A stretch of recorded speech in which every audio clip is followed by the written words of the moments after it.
Greetings, everyone. Take your seat. We'll get started.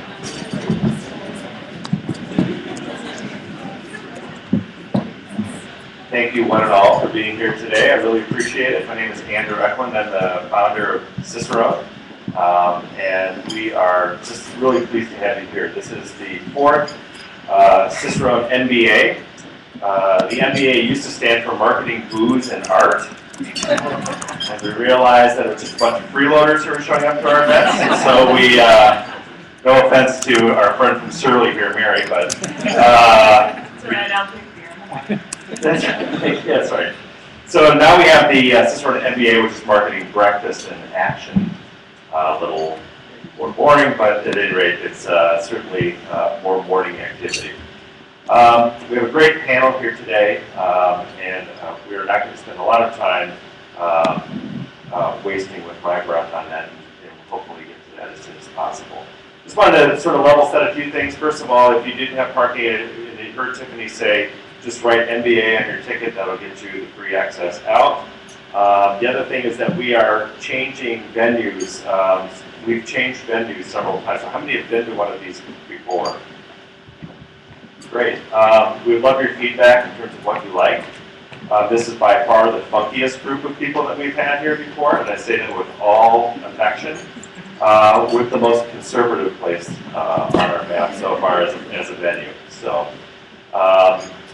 we have lots of different options. Okay, so first of all, we want to have people join the conversation. So here are the hashtags and our Twitter handle if you'd like to make any mention of that, and then you can go back to your office later and see what wonderful things were said. We are also Ustreaming this for the first time, so that also will be archived. If you have found this to be as brilliant or even more than you thought, you can watch it again later. Okay, that you might want to Surly for. Okay. We can skip past that. Great. So just a few things about Ciceron and sort of what we believe. We really believe that the world is changing very, very quickly, as you can all imagine. And there's just so much outcome that can happen from the digital environment that is much more actionable and fast than you may get from a lot of traditional. But having said that, we are also agnostic to media, meaning that a strategy is something that has to live and breathe. And we have to be completely sort of independent compared to what we as consumers are going to use. We are in control. We have so much access to media. Right now, all of you have more supercomputing powers in your hands than existed, 30 years ago. And it's really an amazing time for us. And so for us, we have the ability to create an environment for our brands that allows us to tap into a lot of powerful tools. Specifically, creating experiences that people want. Marketing traditionally was experiences that we wanted that we hoped other people wanted as well. Of course, this is a brand experience. And if you told us you never wanted to come again, we wouldn't do it, right? So it's the same thing that we should hold the same standard for an app or for a mobile application that might be getting developed or a website. If nobody shows up, maybe that's not what they want. We need to change gears. It's not always up to us. Again, if we create great experiences, we get what we call advocacy. And advocacy is really where we're sort of hanging our hat. This idea is, how many of you are on a social network? That was a funny question about 4 years ago. Each of you are now connected on average to almost 300 people. And some are connected to 300,000 and some are connected to 3, my mom. And so, there's a difference between the 300,000 and the person who's 3. And the point that we like so much about it is that those folks yield an incredible amount of power. One person can have the circulation of a publication or even a daily newspaper. And so really when we take a look at what is the power that these people have, it's this idea that they bring trust, credibility, they can bring engagement, and lastly, and not firstly by the way, impressions.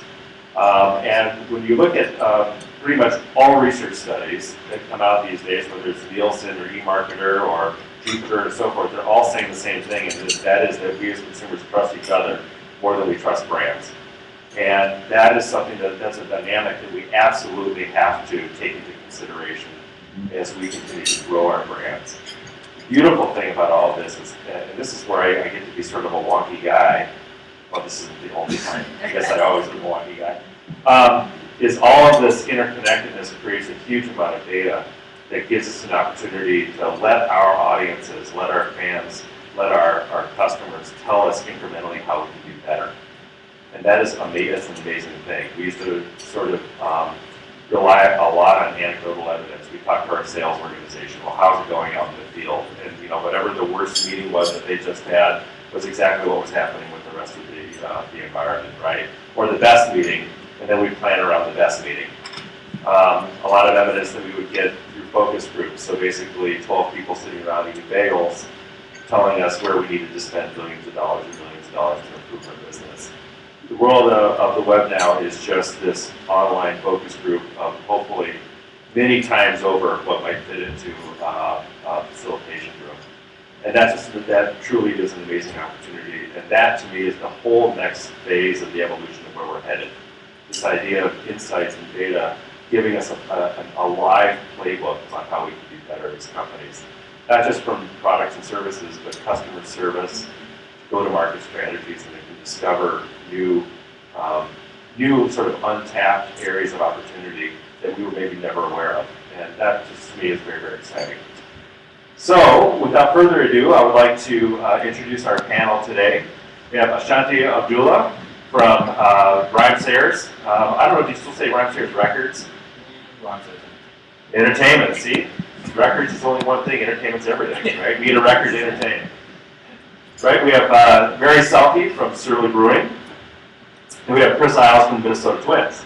And so I'm going to do my best Stephen Colbert and get up on stage and you can applaud me and for all my great stuff, right? No, I'm kidding. Throw the mic down, You guys have no idea what I just said. That was really dumb joke.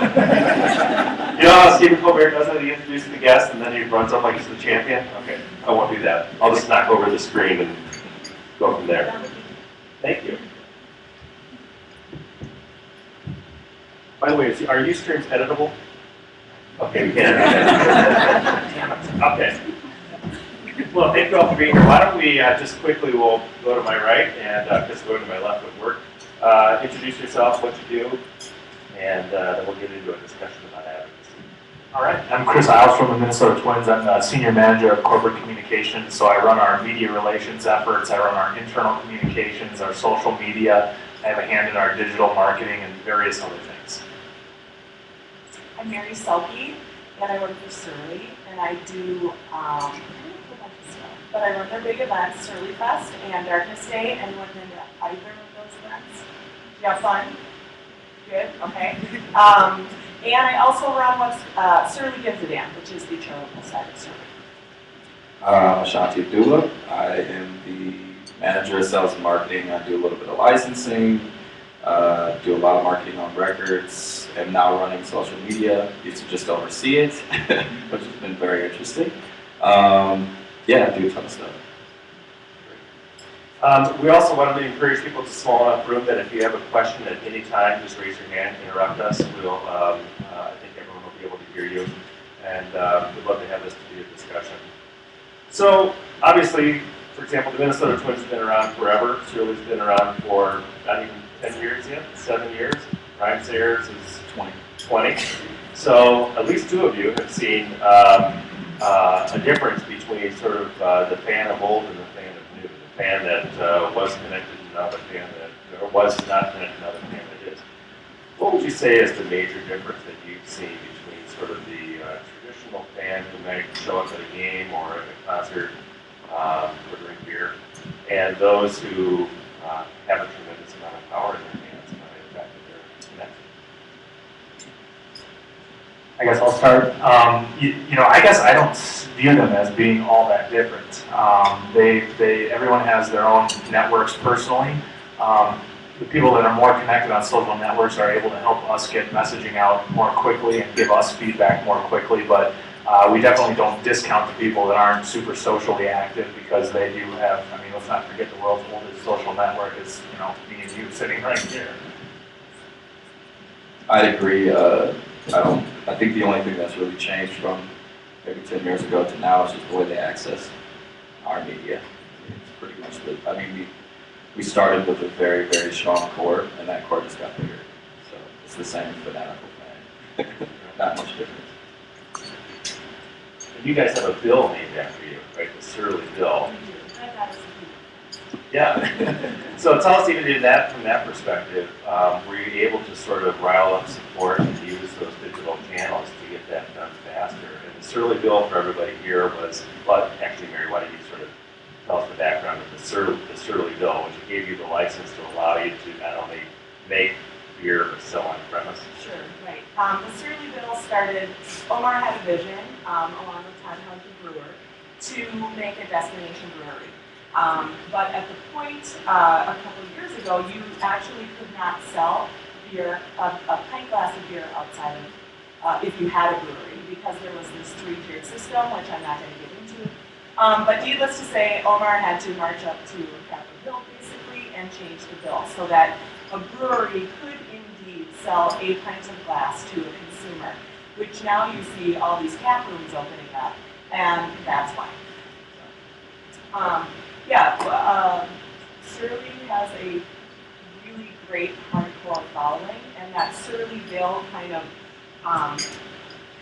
gave us more fans. It opened it up a little bit more. It made it a little more accessible. It got out in the news. Surly's a little bit of a kind of tiny little company still, and it definitely gave us more press. So. Can you imagine if you didn't have that sort of ecosystem to work with, where people weren't connected and everything had to be sort of direct, and you hope that people would say good things about you? Even though it's so soon, this idea that the interconnected fan is really a new phenomenon, essentially. Let's take Facebook as sort of the moment in time, and that was only 2006. And so it's a very young thing, and yet you also realize that a lot of brands are so dependent now upon being able to get out that information quickly to make something happen. Try and actually backtrack in your mind and imagine what would it be like if that hadn't happened? How would that change what you do, maybe on a daily basis? And for some, maybe not much, and for others, it could be, I would never want to go back that way. Anybody have sort of anecdotal, top of mind thought about that? Or if it would be more difficult?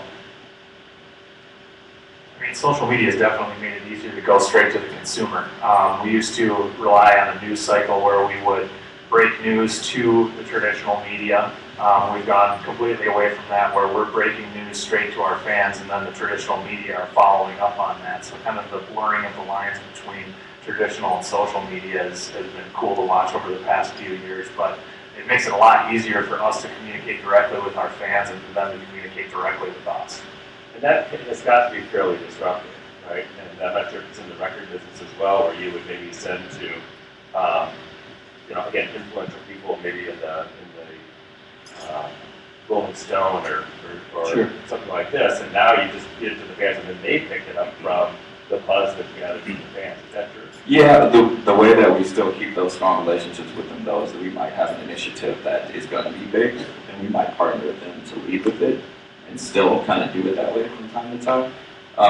But yeah, we also had a website prior to social media, and we had message boards, and that's kind of the same way that we got information out. So now I think the way that it's changed is that we can make on-the-fly decisions. We can literally say, you know what, tomorrow we want to do this, and it could be a big thing, and we can still get it done in the next day.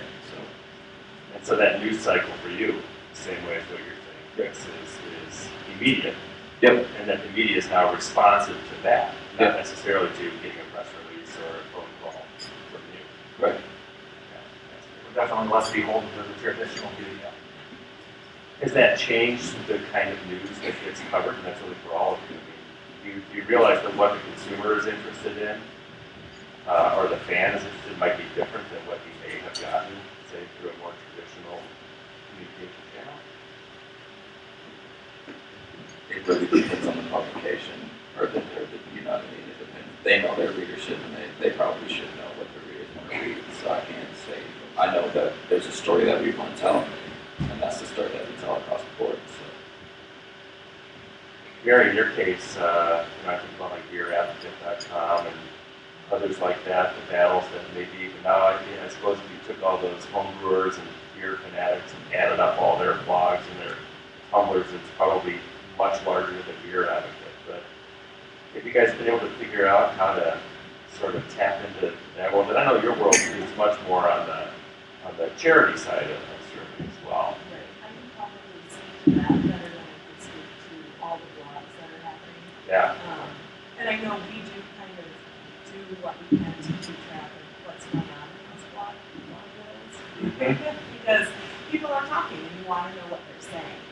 And they may not directly tell you, you know, they may just be a compromise themselves, and you want to know what's being talked about. But as far as Surly gives a damn, if there wasn't Facebook, it wouldn't really be happening. So I put everything to get all my volunteers and all the events, it always goes out Facebook and Twitter. There's no other, it's hardly posted on our website. So unless you're linked in that way, at this point in time, Is that a joke, by the way? That you're LinkedIn? definitely. So which is interesting, and will have to shift as things shift with social media. But that's how we do it. So would you say that Surly Gives a Damn may not have happened without those networks? I think it would be a lot harder to access all the volunteers that we get. So literally, depending on the project. So tonight we have a Rhymesayers. I posted it, and it took 1 hour to fill 50 spots. And for volunteerism, that's crazy. I mean, we are lucky that we have this fan base that is willing to give back to the community. Some take a little bit longer. When we had tours, I always joke with Omar that my goal was to make it as hard to get you a tour as it is to get you a Surly Gives a Damn. And because those tours would fill up in about 10 minutes. And I'm getting close. An hour, that's not bad. Beer's a pretty good carrot, though. I know. I asked them. It's great. It's great. It's my little secret. I asked them to work really, really hard for the community and give them a beer. We'll take note at Ciceron. Yeah. Oh, and a shirt. And a shirt, yes, I did get one. Yeah. Let's show them the shirt. So the Free interest, advertising. yeah, here it is. Thank you. So with our volunteers, we really are trying to create a community. And we have these people who want to help and who want to give back to the community, and we brand them. So they wear that to absolutely, it's basically their work shirt. So if you go on the Greenway tonight between 4:30 and 6:30, you'll see 50 people in that shirt, and then we'll all go to a bar afterwards. So. And Chris, I know that you've done your sort of, your extravaganza, your social media. Talk about a little bit about that. Sure. This is something that we do twice a year to help identify who our biggest advocates are. We hold what we call the Dextravaganza, where we offer up tickets to our private admin balcony. Food and beverage and beer, of course, is included. But we have an online registration form where we make people tell us a whole bunch of information about themselves. So it's, there's a data collection aspect to it.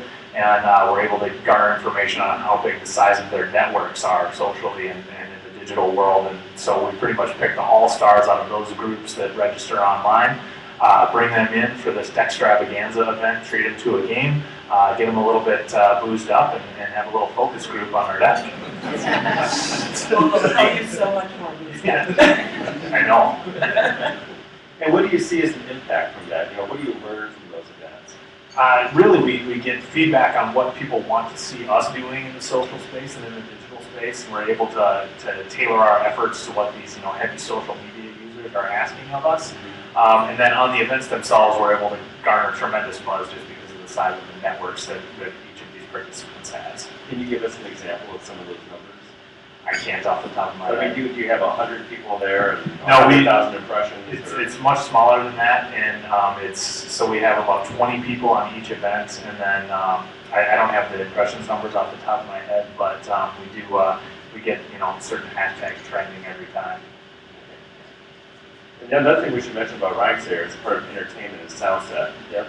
Right? You want to talk to us a little bit about that and sort of the role that, again, hashtags or getting artists to maybe help spread the word? Yeah, I mean that's how it works.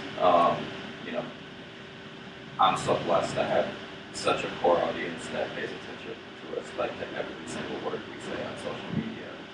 And I think so not only do we deal with our own social media, but we deal with all of our artists' social media. So across those platforms, Atmosphere has 1 million followers on Facebook alone. So between all of them, there's at least 2 million followers. So I'm blessed with that. And then on the Soundset side, very, very interesting because we have so many different artists that are involved, from Snoop Dogg all the way down to your local artists. And for instance, this last year when we announced Soundset on Twitter alone, we reached 61 million people, and 10 million of those were just from Snoop Dogg alone. So we were waiting all day too. We were like, come on, please, like just tweet one tweet, and like later in the day, and it was like the extra bump we needed to kind of hit our goal. So our goal is to trend for as long as we can every year when we announce that. This year we trended for over 24 hours. That was awesome for us, and we met that many people, and it definitely showed in ticket sales. I mean, at the end of the day, we were almost 50%. We were 50% plus what we were the year before, so we had 10,000 more people show up. And Snoop Dogg had little to do with that, though. But still, I mean, can you track where those sales originate from at all? Oh, yeah. Okay. Oh yeah, I mean there's data. I'm the data guy. There's data for everything. So a lot of click through, I can actually look at and see who bought, who sat in that cart and didn't actually buy, why, make some or put together some thoughts around maybe why they didn't buy, things like that. So yeah. Can you go back and retarget those people? Absolutely. Absolutely. Lightly though, we can't go too hard. Right. Just lightly suggest, In that particular case, if you can share, like, when you're looking at your analytics, what percentage of the shopping cart traffic originated from social channels versus more either direct channels or? You'd be surprised. It's a lot less, I think, than I originally imagined. Okay. When I really looked at it this year, I don't know the percent off the top of my head, but it's probably in the 15 to 20%. The rest of it is just hard ticket sales through other outlets. A lot of times when we do our partnerships, like hopefully the Twins and Surly this year, when we do our everybody selling. When we do our partnerships, we kind of swap networks, and then we'll do things like, if a certain, like for instance, we did T-Mobile that had so many, stores. We'll give out free tickets in the store. That'll get people to maybe come and stop in the T-Mobile store, maybe buy some service, but they'll also get tickets to Soundset. Kind of swap those things out, and that's also part of that kind of advocacy thing too. So, yeah. Sorry, I don't even know if that's a question you asked. I guess I tried. It doesn't matter. Mary, I'm just curious about the people who are influential in your world, and I'm specifically also speaking about the advocacy side and the charity side. Do you know the kinds of things that they're interested in, so that the things, the programs or events you might put on, you sort of know ahead of time are going to be the things that are interesting to your fans? At this point in time, the program is 3.5 years old, so we're still pretty new. And I ask after each of them how it goes and what people feel, and was it good? Did they feel like they gave back? Did they feel like it was enough? And so I'm gathering that data and that information now. But at this point in time, I am all about doing as many different types of service projects as possible. So if you have a good service project for about 40 to 60 people, you have to keep that. So it's all about just kind of, at this point, figuring out what's right, what works, what's the best fit, and then getting feedback on that. And people are willing, they will tell you if they don't like it.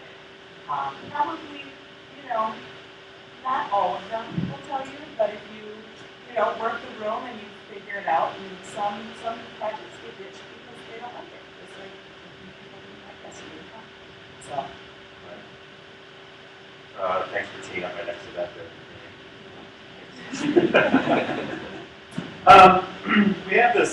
We have a slide here on responsibilities. Now that we know that your customers are so connected, do we have a responsibility to them more than maybe we had if they weren't connected? Because frankly, before they were so connected, word of mouth is really just over the fence, right?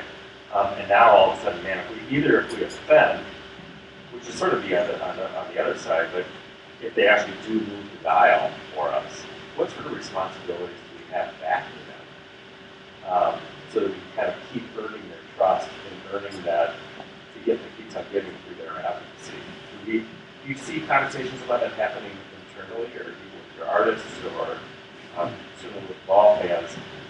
What responsibilities do we have in that? I'd say first and foremost, our responsibility is to provide interesting content. Because if we're not providing interesting content, no one's paying attention. Our approach is to provide 80% interesting content, which allows us to provide 20% marketing content, ticket sales, salesy type stuff. But it's all about content for me.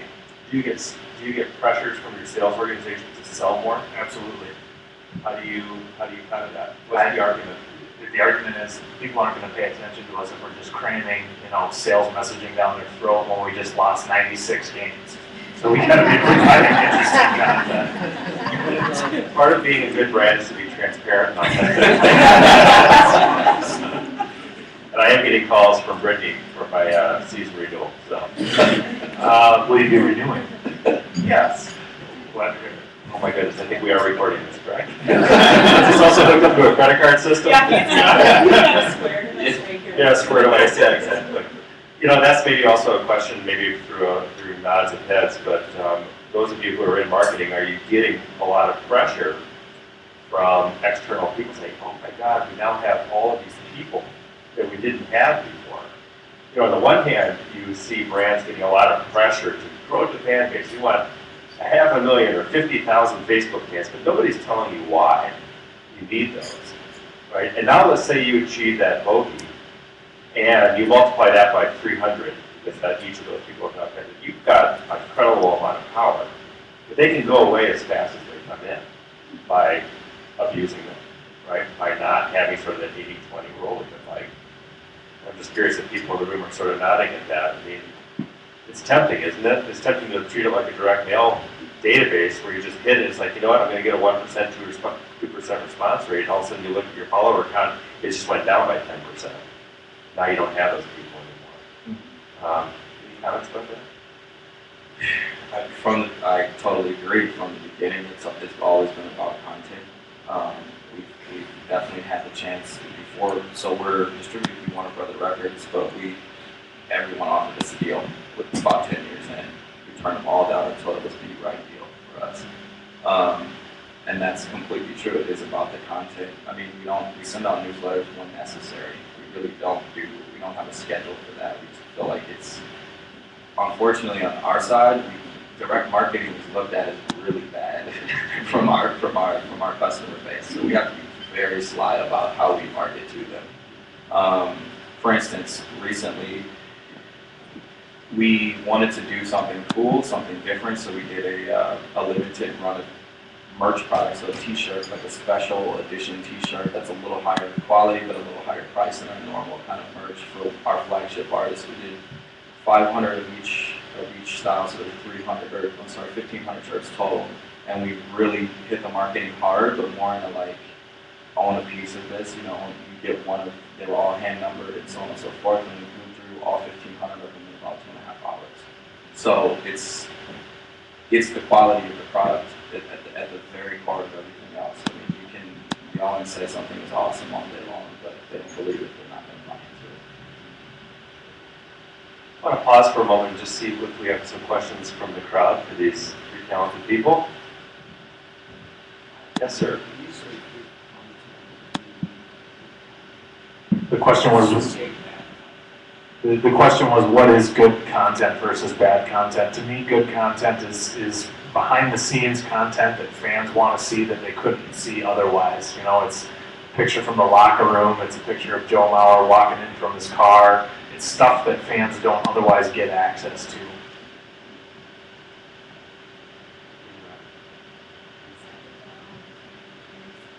Yeah.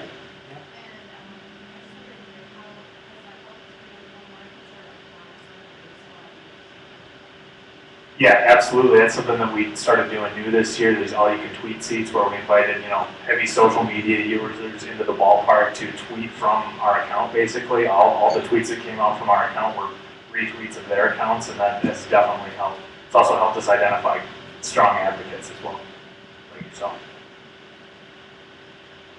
Any others before we keep moving on? Why can't the Twins win? Bad players. Good marketing, bad players. Yes. When it comes to like a Twins game or your Surly Fest events or even like a concert, how do you balance content for people who are there versus fans at home that are still connected digitally? How do you kind of create an experience for both? We have a couple tools that we use, which is, I mean, I'm so glad they're available. One of them is Crowd Album, and there's another young company that just started something kind of sort of like it, where, you know, our customers, when they use a hashtag at the concert, their photos get uploaded into a database, and we share that with everyone in our social media networks. And, you know, we do it live sometimes too. There's even the same setup we do that sometimes at our shows where this company comes in, and if you use the hashtag and you take a picture with your friends, you can actually walk up to the table and pick your picture up right then and there, and you can put marketing on it. So it's perfect, like it works out perfect. And then a lot of our artists, they're actually not doing it. Either myself or somebody else is doing it, but someone will tweet from their accounts and kind of talk to the people socially while the show's going on. We do some live streaming. We haven't done a ton of it for our big events. And hashtags, we're pretty basic as far as getting that experience out to people who are not there. We're so small, we're still just focusing on the people who are there to make sure that that experience is going as well as it possibly can. So we'll get bigger eventually. But Mary, are you trying to raise money ever as well? I mean, is it just a volunteer event, or are you asking for donations or anything else like that? no, we're usually just, it's just work really. Okay. We've done a couple twin rides, but usually it's not a money-based thing. It's a common work, and it's a short period of time, and then you're done. I think that's a really good question. I mean, if we're lucky, we've got 39,000 people in stadium that we need to cater to on social media, but we also have a much larger audience outside of that. So our in-stadium, in-game stuff is mainly focused on giveaways and things people can interact with at the game, and then we're also sending out significant game updates if something significant happens in the game for people that are at home. So congratulations on getting the All-Star game. I'm really interested next year in seeing a party hosted by Surly featuring one of the Rhymesayers Entertainment at the baseball weekend. My question really though is how much influence do you think you guys are going to have, in other words, the Twins' internal social media team, on what is tweeted and what is out and broadcasted on social media, both before, during, and after the All-Star weekend? Well, I'd like to think that we can have some influence over it. A lot of what happens is MLB will come in and help us out with a lot of social media stuff because it's pretty significant that weekend between the home run derby. MLB literally brings in tables that they set on the field that players can tweet from right during the derby, so it's a pretty significant undertaking. But I'd like to think that we can have a pretty significant influence in how fans are able to perceive Target Field and the Minneapolis and Minnesota area nationwide. That's where I think our influence comes in, not so much in the game itself. So is that going to happen? That would be a perfect lineup. It'd be amazing. That would be amazing. I think our friends at Budweiser might have some issues with that, though. Is there a Budweiser bill? I don't think so. Great. Anybody want to add anything to that as well? Other questions? Good. One of the things that I want to sort of just touch on, and I know it's hard to be trying to look off into the future, but where is this headed? And if we assume within the next 5 years that anybody who interacts with your brand, and certainly I would say in your case, Ashanti, and even maybe in your case, Mary, you can pretty much count on the critical mass of not everybody to be connected that way, more and more so for the twins. But where's this headed? I mean, and where do you see, your time and energy going towards? And, as much as fans can build you up, detractors can take you down, but we also realize that the brands who can sort of activate those advocates to come to your defense. I mean, it's almost like, I feel like sometimes you're playing a game of social bits, and I'm just curious as to conversations that might be taking place internally as you maybe plan for 2014 or years beyond. If this conversation, which I know used to be a sidebar conversation, probably is now front and center, where do you see that heading? And maybe even where do you wish it? Where do you want it to go? I mean, social media is an everyday thing for us. I think our planning is more around just strategy in the music business and music industry in general. And that's more on how things are changing and they're more digital now. I know you think of the days when people are like, oh, they're putting CDs down and now they're buying everything on iTunes. Well, that's changing now. Everyone's streaming now. So there's an income to be made from that. It's very interesting. With us being, like I said, with us having such a captivated fan base, we still sell CDs, which is not heard of. I mean, we're still able to sell CDs, which is very interesting. There's another guy out there who still sells CDs for $25 a piece and gets that all day, every day, no problem. So the majors are definitely in our face and trying to figure out what it is we're doing. And we're like, oh, we have a good product and we built a fan base. Remember how you just threw stuff out there? Yeah, you don't do that. So that's more where we're looking at. I think social is just a part of, it's naturally the way that our business model has worked has been the people, so it'll always be the people, no matter what medium that is. It could be some new thing 10 years from now, it doesn't matter, we'll still be connected. And it comes back to the first thing, great content. Absolutely. You can't have sucky artists and expect results. Yeah, you can have a sucky artist here and there, but for the most part, your content should be pretty good all the time. We've been lucky. Oh, wow. Well, yeah, we've built, but we've still been lucky too. A little bit of luck. Mary, where do you see this heading for on the charity side in particular? Is more engagement and more people showing up? Yeah, and I think just looking for what that next avenue is going to be for us.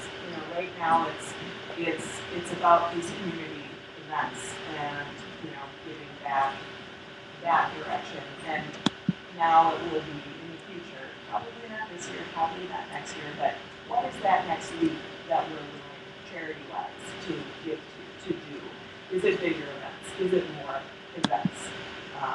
That's it. But for me, it's being mindful of all of our volunteers and making sure they're feeling appreciated, which is sometimes hard to do when there's 60 people who are shoveling, for 2 hours. But every time Surly has an engagement, it's really important to me that they feel appreciated Because if they feel appreciated, if they've had a good experience, then that's what I'm looking for. Then they leave going, sweet, awesome. And it had nothing to do with anything besides them feeling good about what they've just done and feeling like we care. So. Do you see in the future possibly, I mean, not in the future, even now, when you say, you know what, let's take this 50-person event and let's make it 150, or let's make it 500 people. Do you in your mind say to yourself, wow, I'm going to have to double or triple my publicity budget? Or do you now say to yourself, I can just activate those people and make that happen? It is amazing. I mean, we are truly lucky to have the volunteer base that we do. We did a tree planting this year, which was basically done in the snow. And we had, typically my kind of equation is we have 40 to 60 people. It's like a 2-hour event and then we go out. That's kind of like how it works. So sometimes once a year I try to blow it out and do a big event where there's 100 people, 150 people, and that fills up almost as fast. It is, again, it's amazing. People want to give back. They want to feel like they're part of something. And that's what this allows them to do. Chris, you have some constraints in the sense that technology is managed out of Boston, New York. Yeah. Same thing. A New Yorker would not agree with I that. understand. I also understand I'm like 1,200 miles from getting punched in the face. So, you know, are they indicating certain things that are happening that they're sort of indicating to you, or even vice versa? Do they happen to know that some of the things that you're seeing happening, you know, in the stadium, that, you know, you're going to start filling seats because it happens? Yeah, here's what's cool, and here's kind of what gets me excited about what I think is going to happen over the next couple of years is we're seeing, at least on the baseball side of things, we're seeing social media get physical. So what I mean by that is there are being physical spaces devoted to social media advocacy. You take a look at things like the MLB fan cave in New York. Major League Baseball has purchased, you know, ground floor real estate in Manhattan and built out this giant MLB cave, basically, that is dedicated to generating social media buzz. No cheap endeavor to get that real estate in Manhattan. You know, you look at clubs like the San Francisco Giants and things that they're doing in their ballpark with their At Cafe, which is a physical space dedicated to social media. Things like the Sox Social Lounge that they've done at US Cellular Field in Chicago. So social media gaining these physical spaces so people can come together and be more social than they already are on social media and meet each other face to face. That's something that we're looking at doing for 2014. If I get my way, that'll happen at Target Field. That'll be a huge addition to the fan experience, especially in advance of the All-Star game. So that's kind of what gets me geeked out about where social's going over the next couple of years here. Again, I'll pause for a moment and see if we've got questions over here. Yes?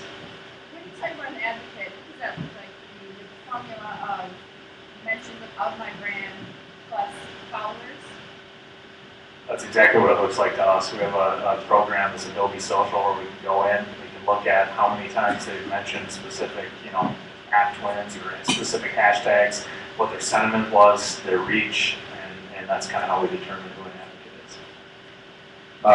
is. Less technical, close to the same thing. We are way less technical than that, So people show up. but people still show. Right. It's good, and that's, you know, that's an interesting question as well, in the sense that just like we used to talk about having an email database, and then we started talking about a segment of the email database.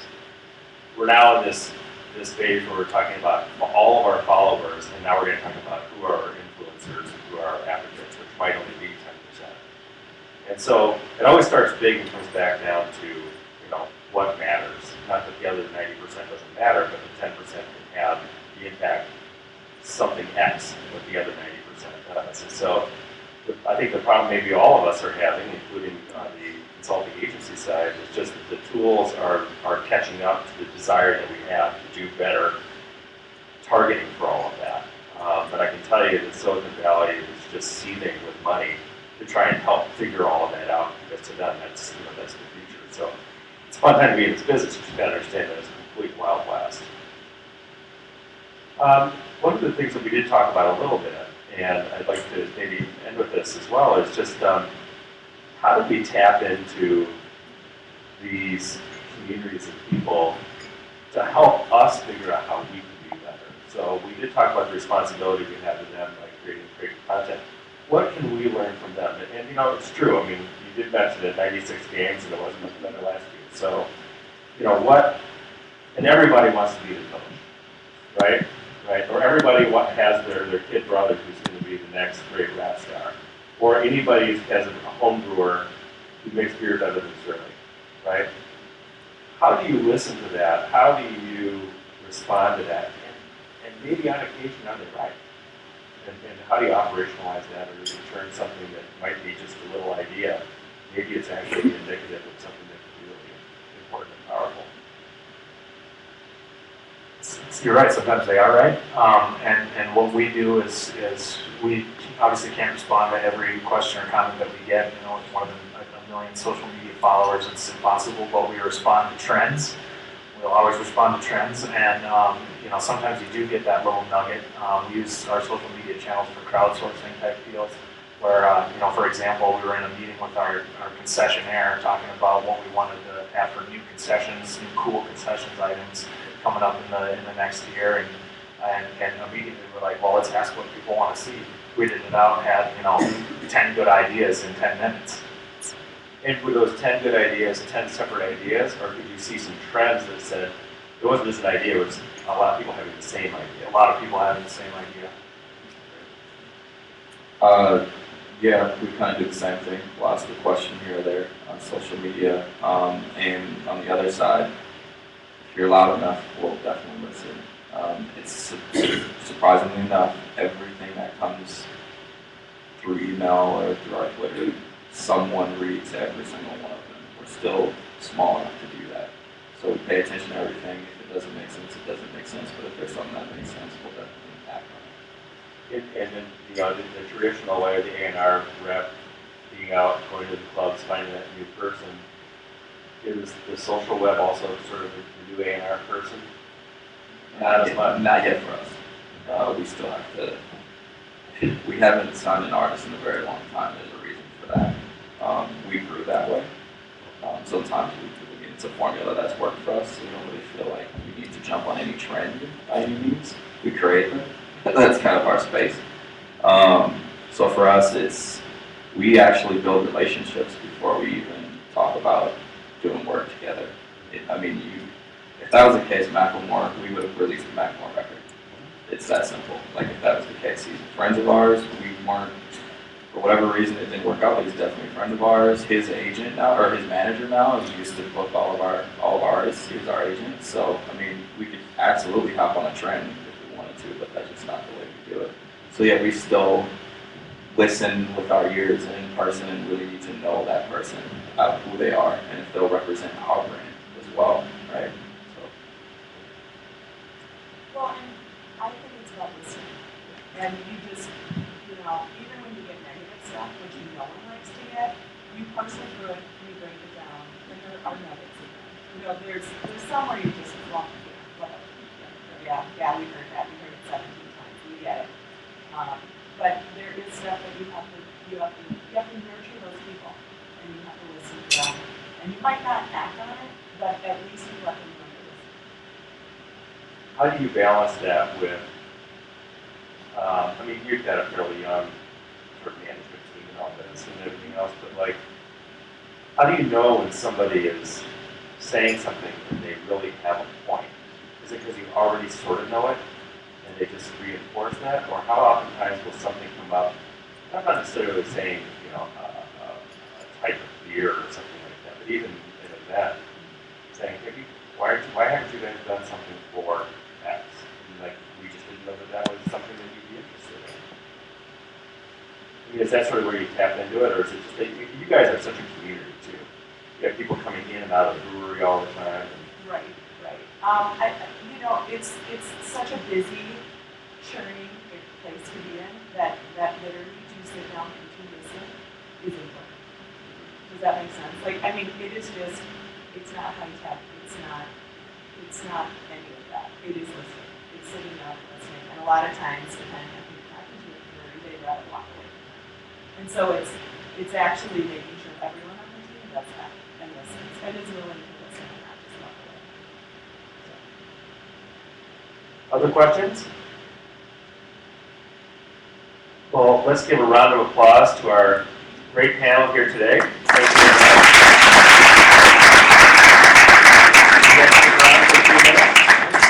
Shyman or so, just want to come up and say a word they don't want to say for them. Great. Well, thank you everyone for being here today. It's been our pleasure. If you want to go back and see the conversation, it is the hashtag with Ciceron MBA on Twitter.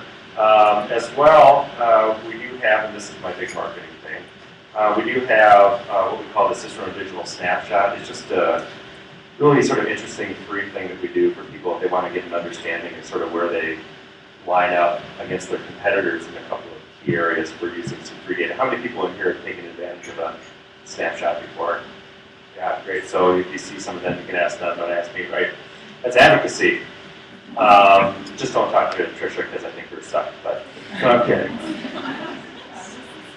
All right, yeah, no, it was, so yeah, it's just a really nice sort of, as we were talking earlier, it's more of a conversation starter than, you know, hey, here's the snapshot, let's put our 2014 strategy against it. But it oftentimes just sort of helps bring some data into a lot of hunches and some assumptions that you might be having internally about where you need to bob and weave next. Also, we want to thank our media sponsor, Twin Cities Business Magazine. They've been a very good partner for us, and we appreciate their support in putting all this together. I'd also very much like to thank my colleague, Tiffany Allen, who's sitting here like a DJ, right? She's got the laptops open and everything else. Tiffany is really the person behind all the details for this event, so thank you very much, Tiffany. And then finally, I don't think we have a date set yet, correct, for our final? We're thinking December 12th. December 12th would be our final event. It would be at Ciceron. It would be more along the marketing, beer, and art theme, holiday-wise, and we're over in the Warehouse District in North Loop area. You'll be getting more information about that. We'd love to see everybody there. We will have a panel. I'm even thinking about maybe doing the Minnesota Orchestra management versus the musicians thing. And that has, I've actually got the yes from one of the sides. I won't say which side. You better get a lot of beer for that. Yeah, exactly. So that could be very interesting. Again, thank you everyone for being here. It's 9:01, so I'm glad we're here. Feel free to stick around a little bit, but you have to get back. We understand. Thank you for your support and any feedback that you have privately or publicly about these events, including topics. We're all ears for all of that. So thanks again for being here, and have a great